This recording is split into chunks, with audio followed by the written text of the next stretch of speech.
Welcome to Data in Education, a podcast recorded across time zones, teaching backgrounds, and probably too much coffee. I'm Jenelle, out in California. And I'm Jessica, joining from Ohio. We're the team behind Simplified. In each episode, we host panel conversations with educators, specialists, and leaders. From different roles, different systems, and different parts of the world. Because data can feel overwhelming. But student growth should be simple and collaborative. Let's get started. Let's go. Hi, everyone. Was that laggy for just me? Hopefully. Was it lagging for anybody else? No. Okay, cool. Well, I'm glad I made it back in time to say hello and not be just like a frozen face on the screen.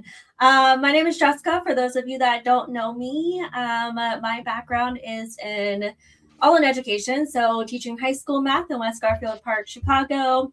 And then going to that was a tiny charter school. It was brand new. And then going to a much larger district when I came back to Cincinnati, working as an instructional coach and then a data coach at another smaller district. All of my experience in schools has been in urban education. That's kind of a huge passion of mine. So I love the topic for today. And I think there's a lot of important things that we could be talking about. Most recently, I am the founder of Data Informed Impact, but also now the head of analytics for Simplified, which then brings me to Jenelle, who can introduce herself now. Hi, everyone. Yes, I'm Jenelle, the founder of Simplified. I've also been in education. I just left the classroom last year, actually. I taught inclusion in third grade, so students with autism. And at the same time, my child was also diagnosed with autism and really just started this whole journey for Simplified, which essentially is a data tracking platform that helps teachers shift their mindset by reporting and to supporting by creating a customized plan for neurodivergent and neurotypical students. So we're excited to have everybody here. I'm very excited about this topic today. Yeah, and so our guiding question today is going to be, how can data drive equity instead of reinforcing gaps? And before we get started on the conversation, I'm just going to let the panelists introduce themselves, a couple of which, if you've listened to past episodes, you may recognize. And then we have one newbie, Adam. So we'll start with Fran. We'll just go around the little loop here. Hi, everyone. I'm Fran. I've worked both in state schools or government schools and currently working international with multilingual learners. And I'm the founder of Inclusive EAL. Nice to meet everyone. Hi, everyone. My name's Adam Inder. I'm coming to you from Western Australia. I'm the head of education at Pivot Professional Learning, a data insights platform that draws on things like student surveys and helps figure out next steps in terms of how to use that data. My background's largely as a secondary school leader, as well as an education researcher. Hi, I'm Heather Millnick, and I work currently in Fairfax County Public Schools in Virginia. And previously, I worked internationally in Germany and with multilingual learners, with gifted learners, and I've been in Title I schools in America for now 10 years.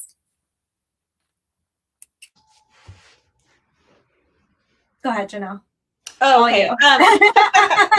I thought you were going to start talking. I know. Well, I was just going to say, I'm just really I'm super excited to have the different perspectives that we're going to talk about today, especially as we talk about equity, right? And so I just love that we have representation internationally, and even Heather, as you express your experience internationally too. So the guiding question that we're going to go over today is, how can data drive equity instead of reinforcing gaps? So to begin, to kind of just get us rolling here, let's even start with the inequities. How does data unintentionally reinforce inequities? And whoever wants to start, just unmute yourself and we can kind of wait and go around.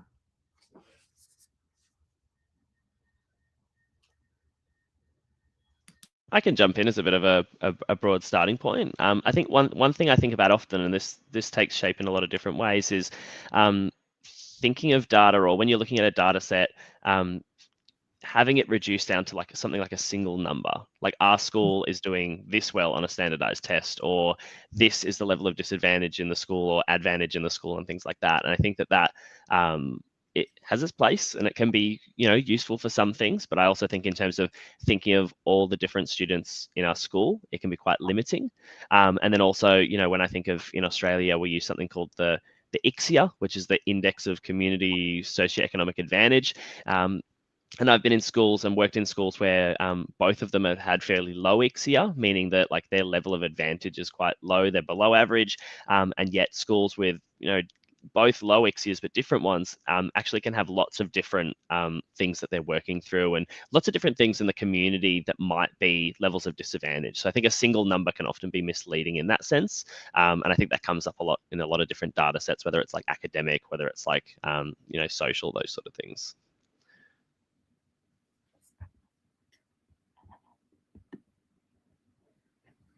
Yeah, I'll add a little bit, looking at more the lens of multilingual learners. And I think a lot of the assessments are created, or those tools are created for really a dominant cultural norm.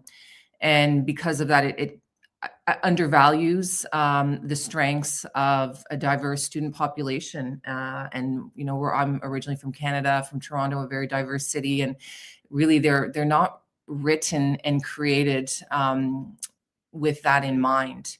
And because of that, I think it can highlight a lot of deficits and not necessarily assets that a diverse population can bring to the classroom, to the school, to the community at large. Yes, I agree with that. I like to build on that as well, because having taught overseas and then also teaching in the United States in a multicultural setting, one thing that I'm noticing similar to you is that when we're dealing with asking questions of students, I work in an elementary school. So when we're dealing with teaching and asking questions of students from curriculum that expect a specific background knowledge, both academically and socially, it can look like people don't understand cognitively, when in fact, and one very specific explanation I have for this is we were talking about a story. We were reading a story, and in it, there was an escalator. And a student said, "What's an escalator?" And I paused, and in that moment, I was like, okay, so I want to explain this. So first I went with it like, oh, it's kind of moving stairs, but that doesn't really make sense either. And I said, have you been to a mall?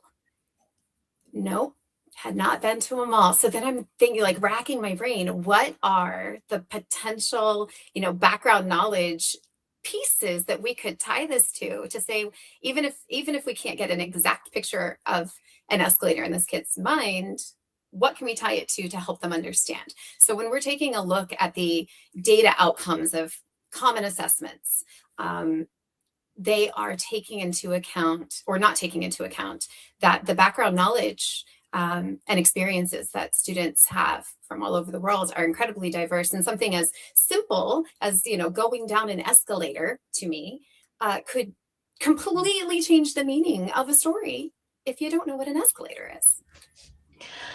I think that's such a great example. I'd love to, hear more examples like that. If like Fran, I like how you said identifying like the dominant cultural norm. Do you have an example of what that might look like? I think the escalator one was great too. And I agree with you, right? That background knowledge is so important, but I'd love to hear like what a specific example. If you well, I don't want to, throw any assessments under the bus here, so I'm going to be selective. But I can think of a tool that's widely used internationally for language. For example, it's a language assessment tool, which is very popular and common in international schools. And for example, we're going to be assessing a student's listening and speaking abilities using American history or British history, or, something like that, using what Heather said, using topic and content students know nothing about. And I think that right there to me is one of the largest areas of inequity is, and also using assessments that maybe they're not content built on content and knowledge, but maybe a little bit antiquated with, how we're looking, for example, at a family. What a family looks like today looks very different than what it looked like 50 years ago. And some of these assessments have been around for that long that we're using. So there's also, when I'm talking about the culture, like Heather said, there's the content, there's the knowledge, but there's also the social norms as well, that we need to think about too. So I can give lots of examples. I'm not going to get too specific, but I think, and that's the reality of the situation, that I think we need to expect that. So sometimes it's not so much the tools that we need to look at. That's an important piece, but another piece, many moving parts in this is, how are we going to use that data and how we're going to look at it? And are we going to highlight what's wrong? Hopefully not. Let's maybe highlight at what is it that we now need to do? And, shifting away from keeping in mind that that tool was not designed for this type of learner in today's climate. How are we going to use the data? And I think that's the second piece that we need to be really careful of, because that right there is what creates the inequity, those two pieces. And we need to be careful how we look at them and how much weight we put on them as well. Because then you can get down that slope, that slidey slope. Yeah. I said I'd call out a test, but I actually don't even remember what test it was. It was a state test. I don't remember what state. It kind of went viral several years back because it had a question specifically about lacrosse. And it's like, oh, not everyone plays lacrosse. Like, even the school that I went to, it was 99.9% white kids from, out like, it's kind of rural, but not super rural. Like, we didn't have a lacrosse team. I don't know anything about lacrosse. Like, it's interesting. And I think they are a little bit better about that now, but there are definitely still some pieces of that lingering around in those state assessments or curriculum, or, whatever it might be.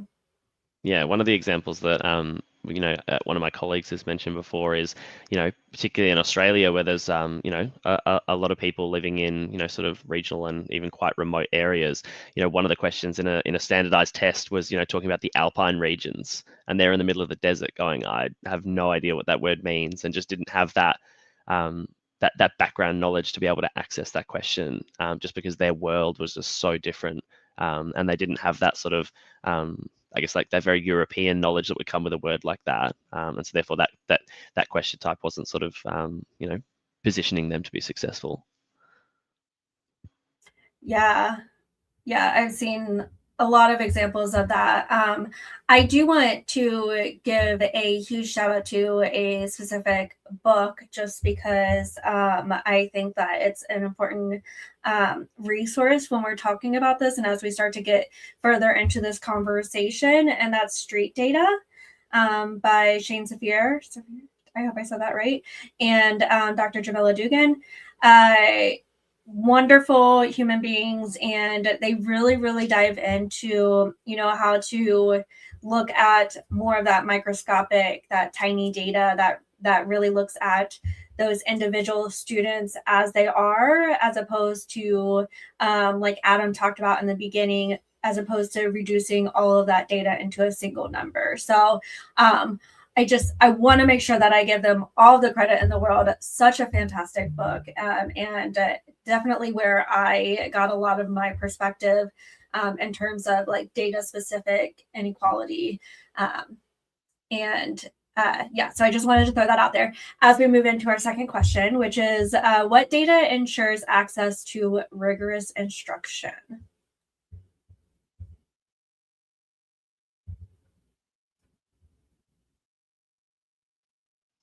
I can jump in again if you want. Yeah, go for it.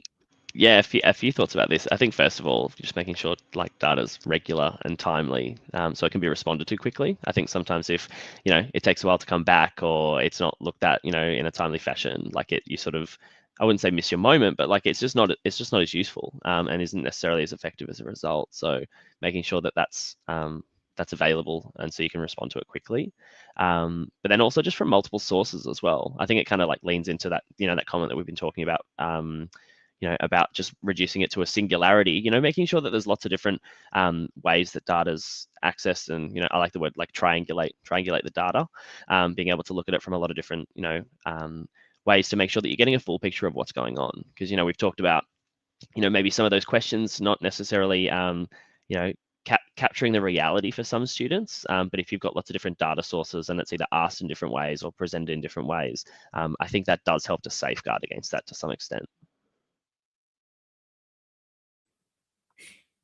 So if I could jump in here and kind of add on to that, as my role as MTSS coordinator for our school, we do a lot of looking at different sources of data, and exactly as you just said, like one point, one source. I mean, not only is that one source, but that's one day possibly in the child's life. And that's where street data comes in, because you never know what they brought in to school with them or what they didn't if they hadn't slept or eaten. But a new process that we are rolling out in our school is I've created this. Essentially, I'm in charge of coordinating interventions. So I have this all-encompassing kind of spreadsheet that goes from minute concept that they are learning in their intervention, and that could be a phonetic concept of like long vowel sounds. And what I've done is created a sheet that the top asks the question: are the students showing understanding of this, mastery of this 80% of the time or more? And if yes, it automatically populates what to do next. If no, it automatically populates what to do next. And then as you go through, so it'll say like this intervention is, and if yes, does this specific intervention, are they now pronouncing long vowel teams in their fluency when they are reading out loud? Are you hearing that getting better? If yes, and is that then translating to the way that they are showing up in their whole group tier 1 instruction? Are they reading out loud, or when you are hearing them speak with like turn and talk partners, are they pronouncing these words accurately? Are they starting to decode and use these words? So we go from really like tiny chunks of concepts to bigger concepts. And that is all conversations that we are having with our teams, because not every interventionist is the homeroom teacher. It could be ESL teacher, it could be special education, it could be an educational specialist. We have like all hands on deck. And we say, okay, yes, this is what I'm seeing. Let's talk it through. Is this extrapolated out to, are you seeing this affecting their classroom performance? And then one step further is I've taken the screeners and the benchmark tests that we have beginning, middle of year, and I'm pulling the data from that to say, okay, is this being applied there as well? So we're getting like super nitty gritty deep into what are we teaching versus where is it showing up? It's a lot to look at, by hundreds of children. And yet when we're getting that specific, it is giving teachers a roadmap. And so I'm the one doing the analysis piece.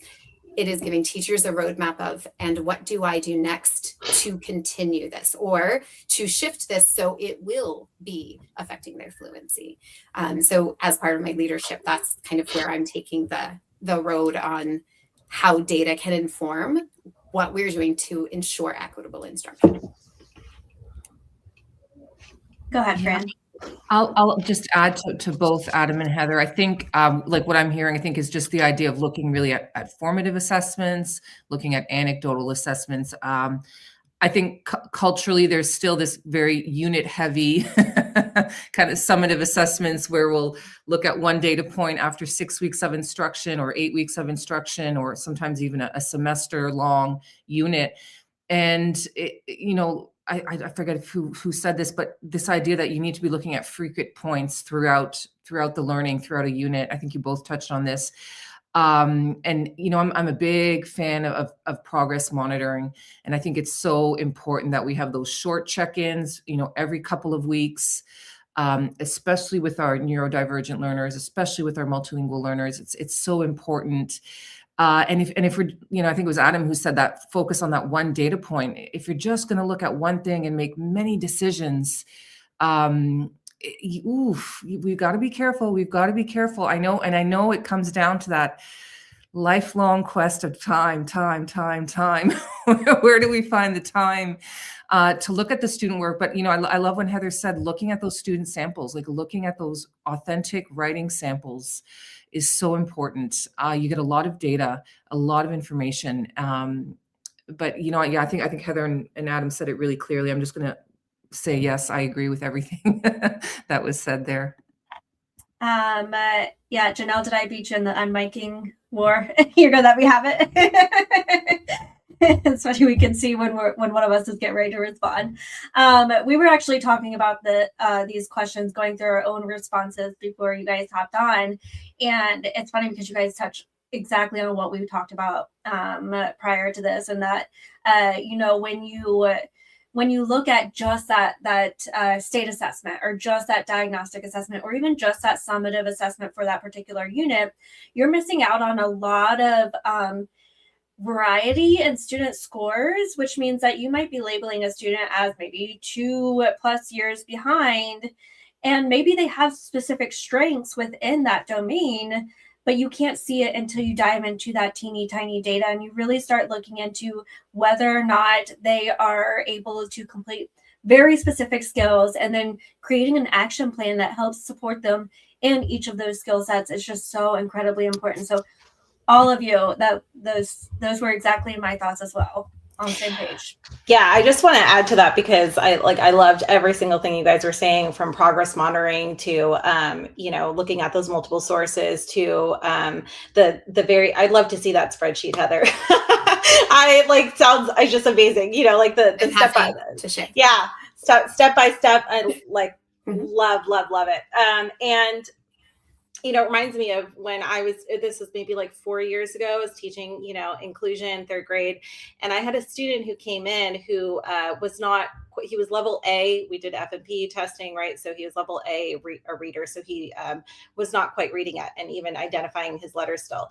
And I feel like before I started really the progress monitoring, regular check-ins, formative check-ins, and really collecting data on that part, if he would have been in my class before I did that, I would have just assumed he's just going to be below grade level on everything reading, right?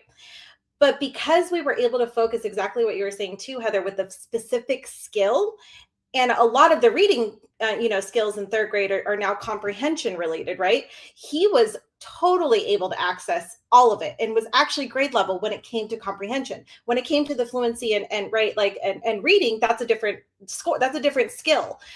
But when we look at what Jessica's saying, that overall summative data, again, I would have, as a younger teacher would have just been oh no, he can't access this, right? But, we just gave him verbally, and he's able to verbally tell us the answers to the comprehension questions. So it's making that accessible to him, right? And he feels it, and he's reading everything on grade level. It doesn't, he's listening to the story. And so it's amazing what you can see when you're looking at that tiny data. And so kind of going into the next question of what does it look like to have culturally responsive practices show up? So what does that look like in your experience?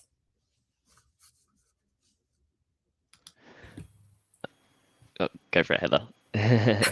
I think that's an amazing question. And I think this is an amazing panel to answer that question, because we all have multicultural experience. I'll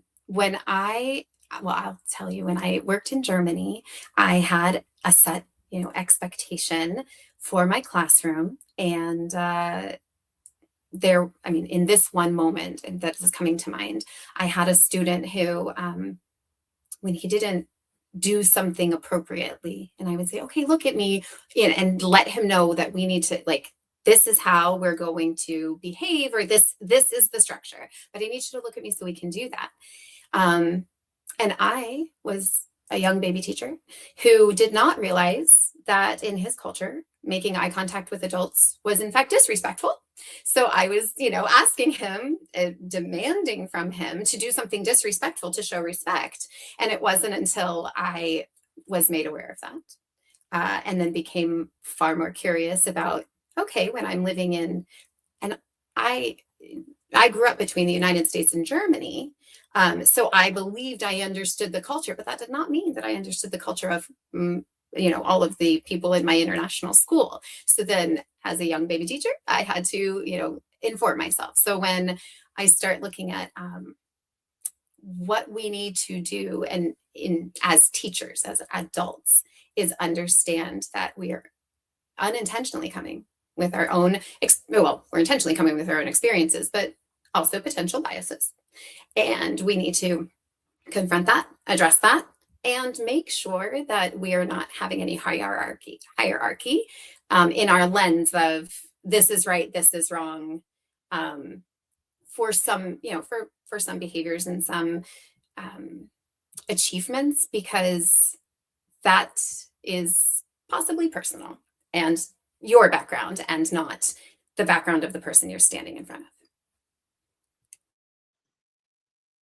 Yeah, that's great. Yeah, I love that personal anecdote that you've shared, and yeah, one of the points I sort of was thinking about responding to this question was about just being reflexive, not one around the questions you're asking, and like what's sort of some of the things that we talked about before, like what sort of what's loaded in those questions potentially, and having a think about how we can sort of best make sure that they're supporting a broad range of students, or at least just recognizing if there's some risks or potential things within those questions, how that can be managed and how you can be aware of that if it's potentially unavoidable. But then also just that idea that you were touching on, Heather, that we're kind of like the interface between the data and meaning, right? And so or the filter that it passes through, or whatever analogy you want to use, and just making sure that you're, I guess, like aware of your own cultural perspectives and the biases that you bring and things like that. So when you bring meaning out of it, you can reflect on that and go, how did I get there, and what are the implications, and what does that potentially mean?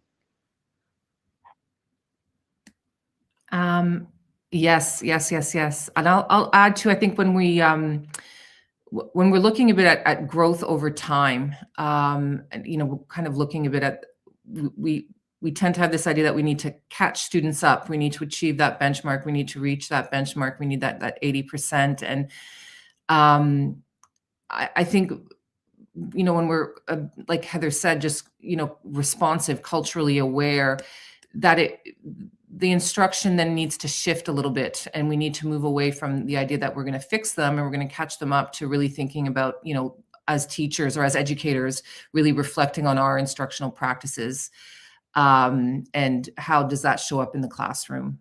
I think there's many parts here, and really looking at what are the supports and structures that students need, and beyond just the academic supports and structures, to really having that holistic idea of what does instruction look like, and looking at that growth over time, without thinking they have to reach that endpoint that all their peers are expected to reach.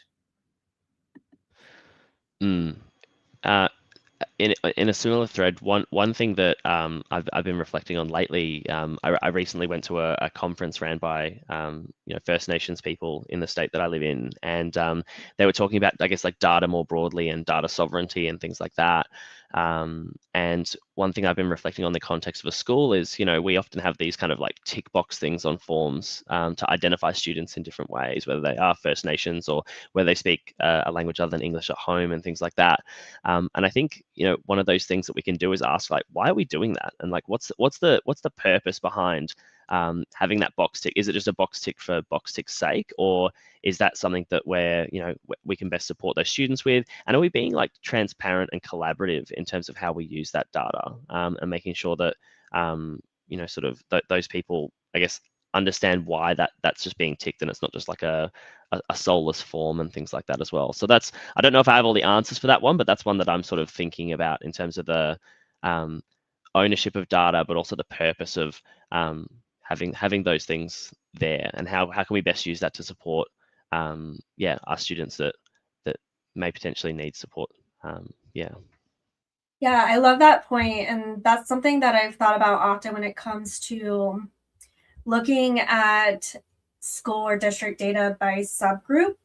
I find that a lot of times the conversations that we end up having around those subgroups are more along the lines of using them as an excuse as opposed to using them as a highlight for like needing additional support. A lot of times I see schools compare, across the state, and it's like, oh, well, we're only going to compare to schools that have very similar subgroups to what your school has. And while I see there are benefits in not comparing yourself to, or comparing your school, or comparing your students to groups that might have a way more accessibility to learning opportunities and escalators or whatever, or lacrosse, whatever it is. I also do think that sometimes it comes at a price, because then we say, okay, well, since they don't have those opportunities, we're going to lower our standards instead of actually keeping those standards up really high and realizing that just means we need to provide additional support. And so I find that those conversations, and I know that people won't like me saying that because it does come up and it is very uncomfortable, but there are times when we need to kind of take a step back and like you said, Adam, really consider, why are we looking at different subgroups? Is it because we want to be able to know where we need to provide additional support, or is it just because we want an excuse for our data not looking as great? All right, I'm going to move on to the next question. And this is another hot topic. Acceleration has looked very different across the different years, across different schools. And this conversation has actually been going on for a while in terms of like, what does equitable acceleration look like? And I'm curious to hear you guys' experience too with the international lens.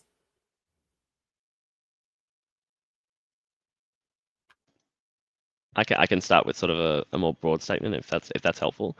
I think one of the things that has been ringing in my head since I first stepped into a classroom, into education, is that all students have the right to high quality instruction. So I think don't want to sort of oversimplify things necessarily, because there's the MTSS and the work that you're doing, Heather, is fantastic and is really important. And I think that having those things where we're looking at data, understanding individual students, and responding to that in a really timely way is really important. But I think counterintuitively, like the best starting point for equitable acceleration is just looking at the everyday mainstream classroom, or whatever term you want to use, and go, is high quality instruction happening there?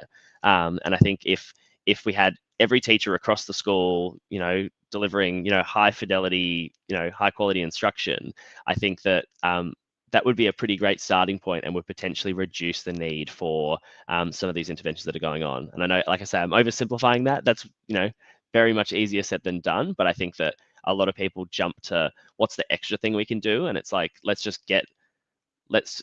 cover home turf first. Let's just get the basics, again, oversimplifying, but like, let's just get the classroom sorted first. And then, from there, all these, if the students with additional needs, or, we need to adjust something for them, then that can sort of come into the play as well. The never-ending need of tier 1 before tiers 2 and 3.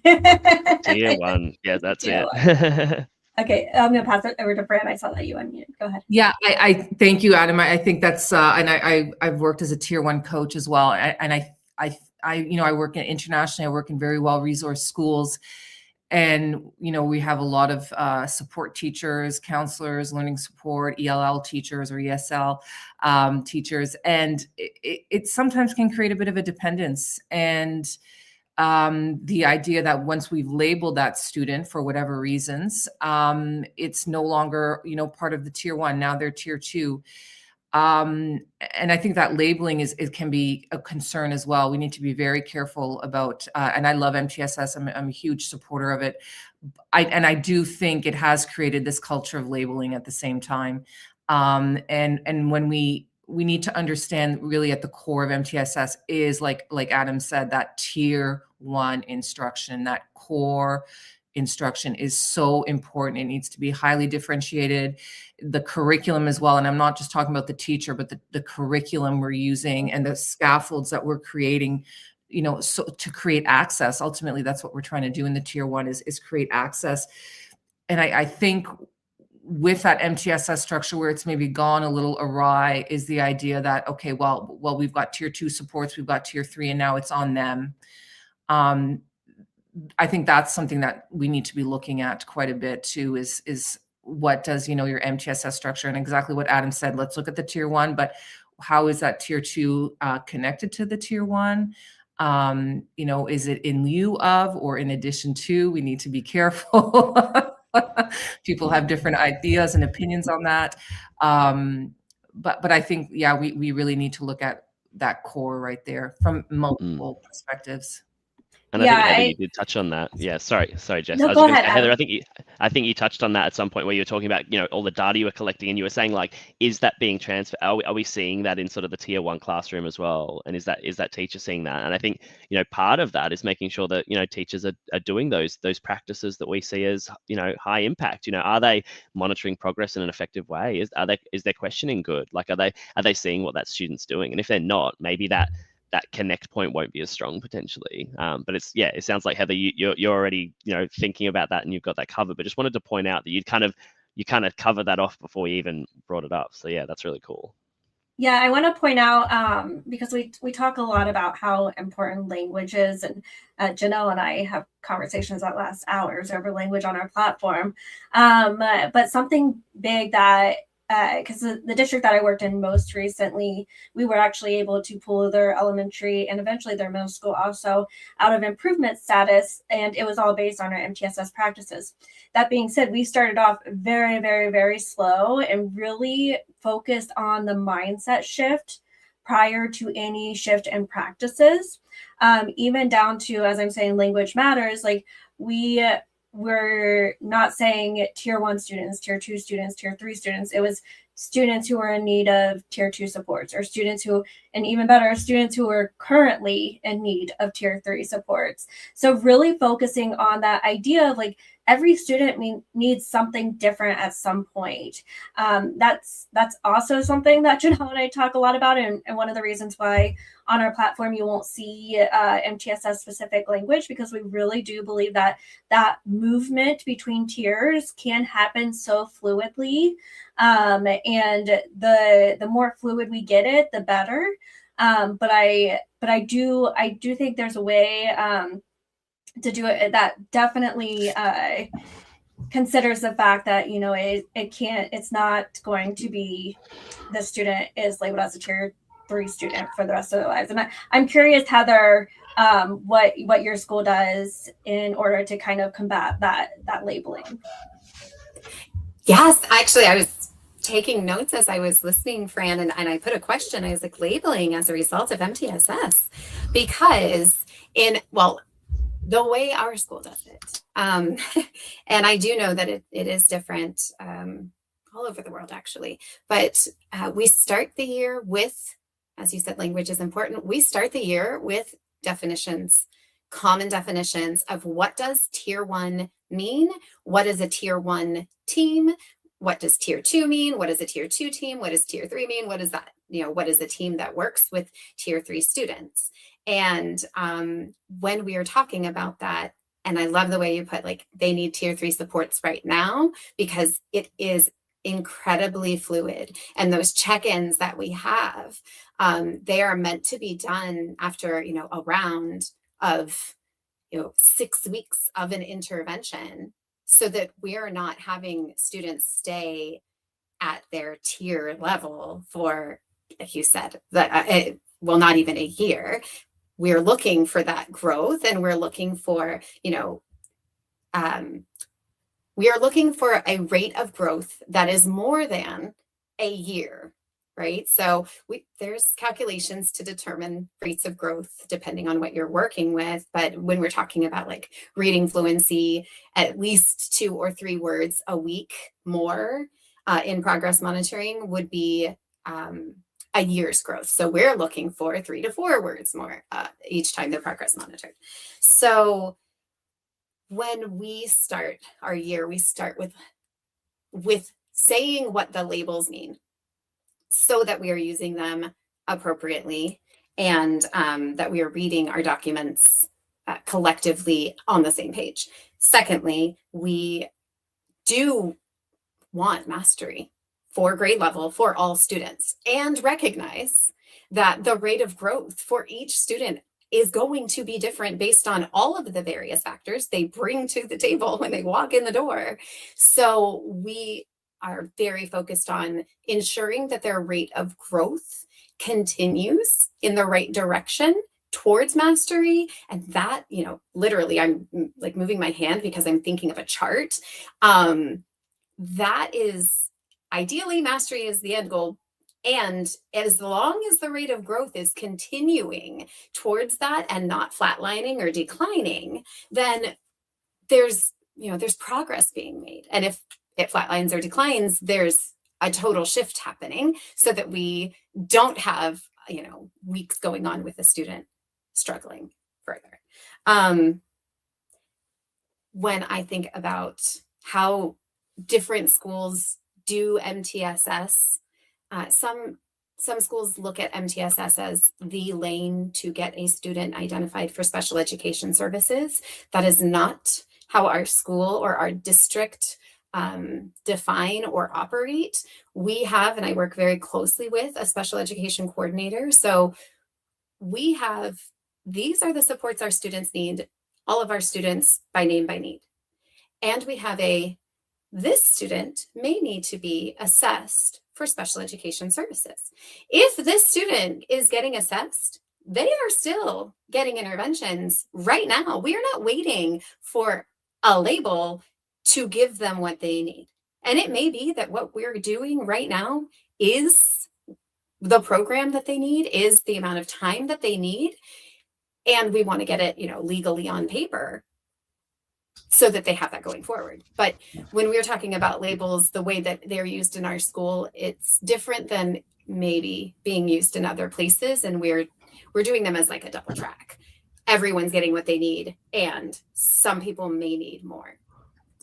I want to add to that because I really love your perspective on how, this shouldn't just be a track to special education, right? Like, we're not just going to wait. And when I started, implementing this progress monitoring, regular check-ins in my classroom, was when I really started to get into more of those behavioral needs too, and those, academic needs for my students who, like, for example, I had a girl who we suspected had dysgraphia.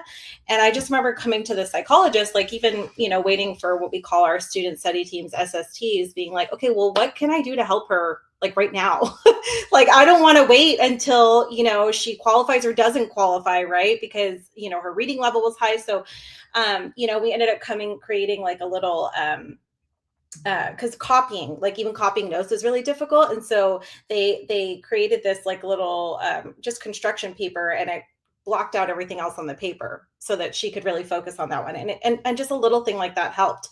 But, even taking the neurodivergent lens, and, when my child was diagnosed, I know in the past it's been like mild, moderate, or like, severe, right? And then when he was diagnosed, it was like level 1, 2, and 3. And they still do levels here, at least in California. And he was diagnosed level 1.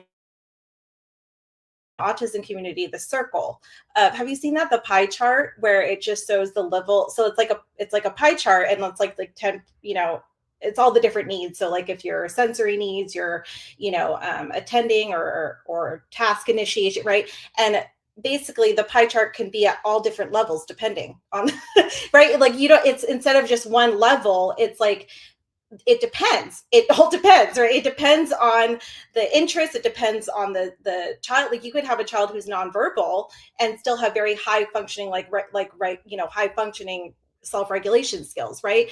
And I think what I think you're hitting on, Heather, too, and what you guys have discussed, is that every student is just so different, and understanding the level of needs, it's really just, how do we support that, right? And how do we support it in an equitable way? Another aspect to this question that we haven't quite touched upon, but something Jessica and I were discussing before this, was when we talked about equitable acceleration, something that came to our minds, or that I was thinking of it too, was just exposure to opportunities too, right? As I'm a first generation American, both my parents are Filipino immigrants, and I grew up in New Jersey. And in New Jersey, at the time, right? This is the 80s or 90s. There was no representation in terms of like other cultures in our curriculum. And, and I came to realize as I grew up, and especially moving here to California and in the Bay Area in particular is extremely diverse, just how important it is to see that representation. Right. And this isn't like that nitty gritty data, but it's just the holistic view of like, it's really important to see yourself in, opportunities. Right. We talk about women in STEM and, engineering, right? Like just seeing that's possible. I've come to realize as an adult just how important that is. But I don't know if anybody wants to add to that before I get into our last.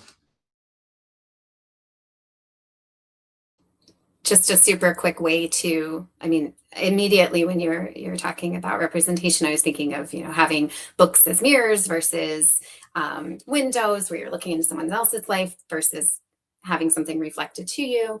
And one thing that we did with a 5th grade team that I was on a couple of years ago was when we had, when we were teaching like math lessons or we would have small chunks of text, we would change names from whatever was given in the curriculum to names of kids in the grade, so literally they'd be like, oh yeah, I know that name because that kid sits next to me, or that is me.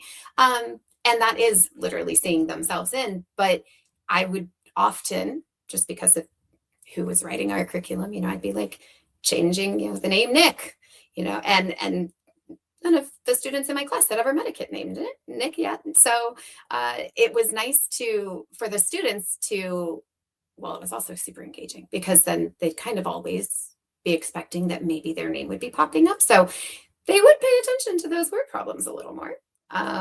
But it was also a piece of just making sure that they were seeing themselves. They were seeing themselves in the curriculum. They were seeing themselves as mathematicians, as scientists, not as witnesses of.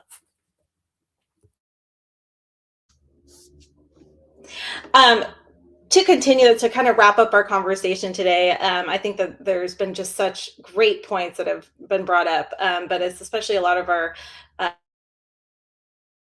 last question is really how do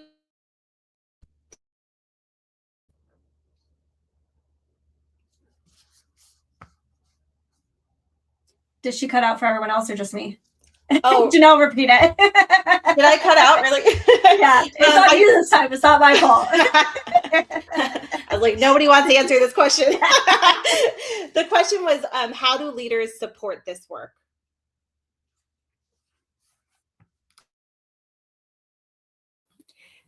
I will jump in here kind of quickly to say that at least in our county and in our school, we have an equity team. And so when we're saying leaders, like our administration, but also teacher leaders who are going to meetings, having and bringing to the table and bringing to the staff ideas on how to ensure equity and doing book studies. And that also makes me want to shout out a really fantastic book if you haven't read it yet by Ken Williams. It's called Ruthless Equity. Wonderful. I really like his truthful, like in your face approach of his writing. And it is very much like digestible, usable, like information. So our leadership supports teacher leaders, supports conversations around data, ensures that we are taking into mind street data and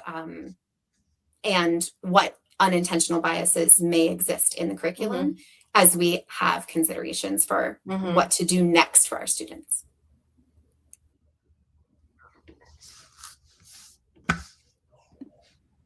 I'll say something that we've heard before, but I'm going to say it anyway. I think I agree with what Heather said. We really need to build capacity with leaders, with teachers, excuse me, with everybody who touches on all areas of equity and inclusion. And I think, as leaders, really creating the systems and the structures, rather the structures where there are opportunities for those regular, collaborative data meetings and using the data to really inform instruction. It cannot just be, and I think Adam touched on this, like a checklist item. It really needs to be meaningful and purposeful. And that really comes from leadership. I have to say, even if teachers are advocating, it really needs to come from that message top down saying this is a priority. And I think, not just prioritizing those large scale assessments, but also like meaningful assessments and work sample review as well. I think, and we've heard this all before. This isn't new, but I'm going to use the opportunity to to drive it home. Yeah, they're all really good points. And I think, a lot of common threads in what we've talked about. And I think the wicked problem essentially for leaders is like, how do we deploy this stuff with fidelity, with consistency, with sustainability across the whole school? And that looks like, timely, rigorous collection of data, high fidelity implementation of things like high quality instruction.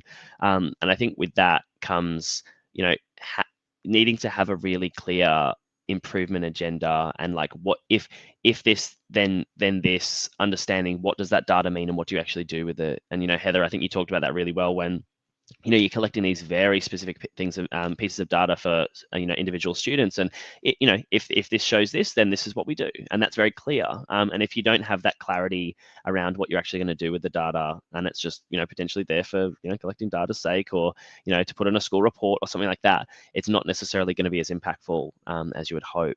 And I think touching a little bit in terms of in terms of what my role is at Pivot Professional Learning, we get a lot of schools come to us, school leaders wanting extra data. They've got the standardized tests and they've got the in-house stuff and things like that. But being able to add, student perspective data, for example, and they might, want to specifically look at things like, they're, rolling out explicit instruction across their school, because that's the sort of what the state is really pushing for them to to implement. And they want to know, do the students see the feedback as timely? When they're saying we deliver timely feedback, they want to see, are learning objectives and success criteria embedded in every lesson from a student perspective and things like that. So being able to, I'm trying to tie all these threads together, triangulate data, respond to it in a timely way, making sure it's attached to an improvement agenda. And when I speak to schools, sometimes schools will unbox the data and kind of go, oh, okay, I've got all these things, like, what do I do with it? And I'm like, you should come into the conversation like going, this is what we're working on, looking at the data. We should be either looking at what's highlighted here, and we can add that to our improvement agenda, or we've already got the agenda and we're going, this is evidence of how we're tracking and how we're going as well. So I think, being able to do all of those things, it's, again, I'm oversimplifying. These aren't easy tasks to do, but being able to tie together that data, that instruction, that strategic plan, and all those sort of things to make sure we're supporting all students, but also the individual student as well. Yeah, you guys all touched on really fantastic moves that leaders can make. And it's funny, Adam, what you're talking about is the same conversation I've had with schools all over. Every time they're like, I don't know what to do with all of this. And I'm like, well, why are you collecting it then? Let's drill down and figure out what you care about before you start collecting all of this data. But one thing I do want to add to everything you guys is really making sure that you're not expecting change overnight. Right? We want to make sure that we recognize that this shift in looking at data in a more equitable way and making our moves based on the students as individuals instead of as a group, as a whole group, is a shift that takes time. And it's a shift that also takes the mindset shift to go along with the shift in routines and the shift in procedures and everything. So I think that as a leader, sometimes we see that we've had that mindset shift, or maybe we already were in that mindset. So we're like, okay, ready, set, go. And we think that just like the change of procedures is going to help change everyone's minds. But sometimes you need to slow down and actually do that work with, whether it be like a book study or just lots of conversations. I remember a training I went to as a new teacher, when I worked in Chicago, a training all about microaggressions. And I was like, I've never even heard of microaggressions. Like here I am, like I said, I grew up in like a town 99.9% white, like and it's been a while, but that training has stuck with me. And I think that in today's climate, it's challenging to kind of fit that stuff in, but it's incredibly important work for people who are working with students that are coming from different backgrounds. So as we come to a close, this is my favorite segment because it's what drives me. It helps me to actively listen. So I've taken notes while you guys have been talking about different I can statements from what you have said, but I'd love to hear if you came up with ones yourself before I share one. Maybe we start with Fran. Sure. So I can help educators see data as a tool for opportunity and growth, as opposed to a mechanism for sorting or limiting students. I love that. So I didn't get that exactly, but I got for you, they kind of blend together. In the beginning, you talked about, so I wrote, I can identify the dominant cultural norm in topics, in contents, and social norms. And then the next part, I think, kind of ties into what you're saying. I could be careful about labeling students. I think that is very important. So. Thank you. Yeah. Adam, do you want to go? Yeah, I've got a couple, sort of, I guess one of, varying levels of complexity. I can use multiple sources of data to better understand my students. I think that's just very clear with what we talked about, I got that one. Today. Yeah. Exactly for you. I can look at multiple sources. Yeah, go ahead. Do you have another one? Yeah, I think I can cut through all the noise in data to focus on what's most important. I like that. I can cut through all the noise. I put for you, before getting to the multiple sources, is I can avoid reducing data to a single number. I like that you said that in the beginning, and then looking at multiple sources. And then I also like when you said, and this is, high level, but still very important, I can understand that all students should have access to high quality education.